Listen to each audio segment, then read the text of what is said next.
Good afternoon, everyone. First of all, thank you ever so much for CBAE for the kind invitation to speak this afternoon.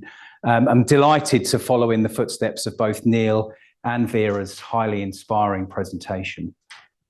As Neil has said, my name is Mark Carberry. I'm the newly appointed Director of Executive Education here at BAES. And I think there's no doubt that the creative tools that CBAE are developing will certainly give you a competitive edge.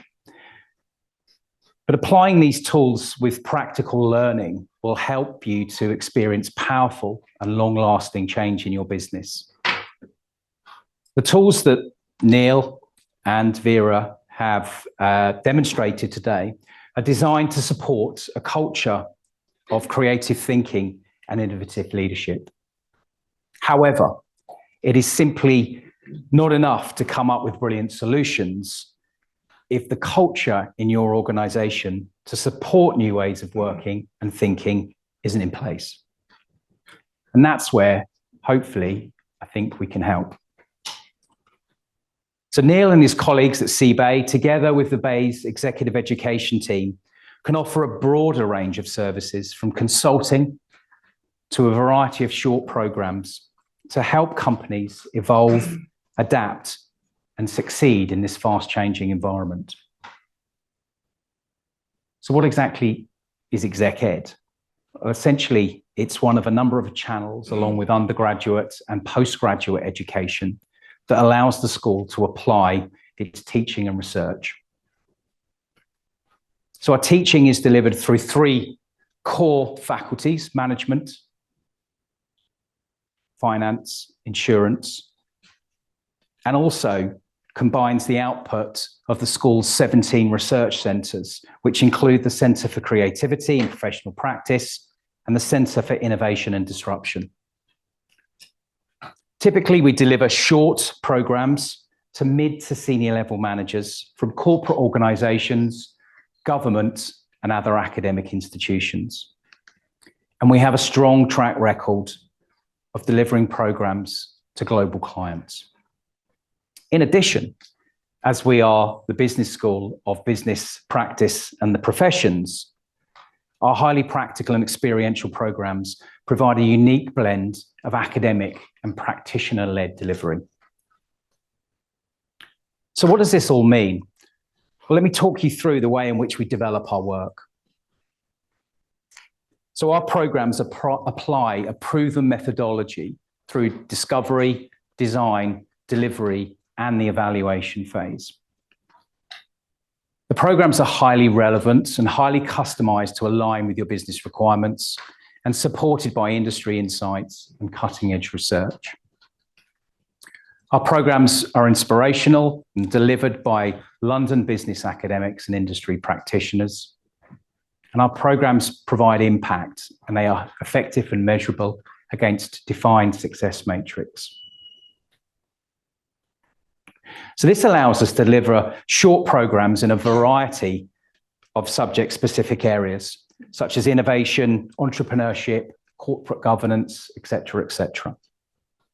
But in addition, working primarily with our management faculty, we can co-create programmes for organisations who face significant and complex business challenges. These can include increasing the self-awareness of their leaders, how to propel high performance within a team environment, or how organisations react and respond to the changes within the context of their business. For instance, dealing with disruption, creating more purposeful businesses, embedding diversity and inclusion, or harnessing significant change programs. So what I'd like to do in the time that I have is talk to you and highlight a couple of examples of what we're noticing about how successful businesses build and implement cognitive creativity skills in their workplace. And these examples come directly from previous executive education programs we've successfully delivered.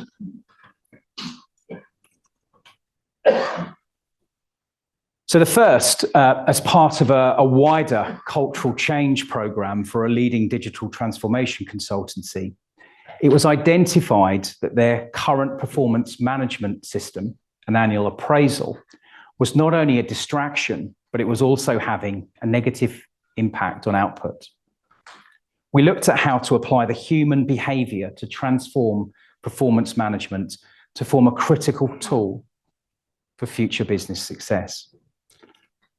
And as Neil has mentioned earlier, studies show organizations that deliver performance management systems well are more productive, have a higher employee engagement, retain top talent, and ultimately perform better financially than those that don't.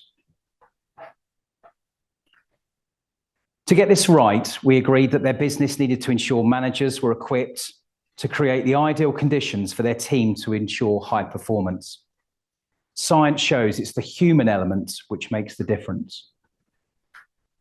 The program identified the key to building an effective performance management culture is to create the right psychological conditions which have the most impact on cultivating an environment that enables employees to be their best at work. So our conversation led us to address 5 key areas. Purpose. So we heard that employees needed to feel that their work mattered. We identified that when goals are aligned to a set objective, the sense of a collective purpose is also likely to increase. The second was challenge. It was clear that when we design roles or allocate tasks to be conscious and play to an individual's strengths, there was a noticeable increase in performance. The third, attention. We all know how to improve through feedback, but what we adapted as part of the program is to ensure that the feedback was continuous, was delivered at any point in time, and happened regardless of whether that was an employee to manager or manager to employee relationship. Growth. It was apparent that employees found it easier to choose a positive path when they felt connected to the things that matter to them. So we can demonstrate how they'll grow and develop as a result. And the final was around recognition. We all agreed that it was imperative that the new process ensured that employees were recognized fairly for their contributions. Embedding this new creative approach to performance management helped their entire team become more cognitive of the human element of continuous professional development and growth. The second example was delivered as part of a senior leadership team program for an international construction company. Through a series of detailed diagnostic interviews, many of their senior leadership team felt that their environment threatened and blocked their creativity, reducing their ability to solve problems and make it harder for them to communicate and collaborate with others. So as part of the overall program, a session helped them apply teaching around the SCARF methodology, a brain-based model for collaborating with and influencing others, developed in 2008 by David Rock from the Neuro Leadership Institute. A key aspect to adopting this approach was to help the team minimize perceived threats and to maximize the positive feelings generated through reward when working alongside others. Doing this helped the senior leadership team collaborate better, be more creative, apply a coaching mindset, and to provide more effective feedback. So what exactly is the SCARF methodology? The model represents 5 key domains that influence our behavior in social situations. The program went on to explore these in more detail. The first, status, our relative importance to others. The second, certainty, our ability to predict the future. The third, autonomy, our sense of control over events. Relatedness, how safe we feel with others.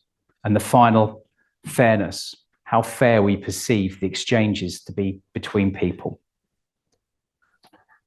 The research implied that these 5 social domains activate the same threat and reward response in our brain we rely on for physical survival. This primitive reaction helps to explain the strong emotional reactions that we can have in social situations, like in the workplace, and why it's often hard to control them. For example, it was identified that when certain members of the team were left out of an activity, they perceived it a threat to both their status and their relatedness. Research has shown that these responses can stimulate the same region of the brain as physical pain, sending out the message that we're in danger. Furthermore, we explored the feeling of when we feel threatened, either physically or socially, and the release of cortisol, the stress hormone, that affects our creativity and productivity. We literally cannot think straight, and this increases the feeling of being threatened. On the flip side, when we feel rewarded, for instance, we receive praise for our work, our brains release dopamine, the happy hormone, and of course we want more. So we seek out new ways to be rewarded. Our feedback 6 months after the completion of the program concluded that being more conscious to these 5 areas allowed their senior leadership team to collaborate more and celebrate the success of a high-performing team.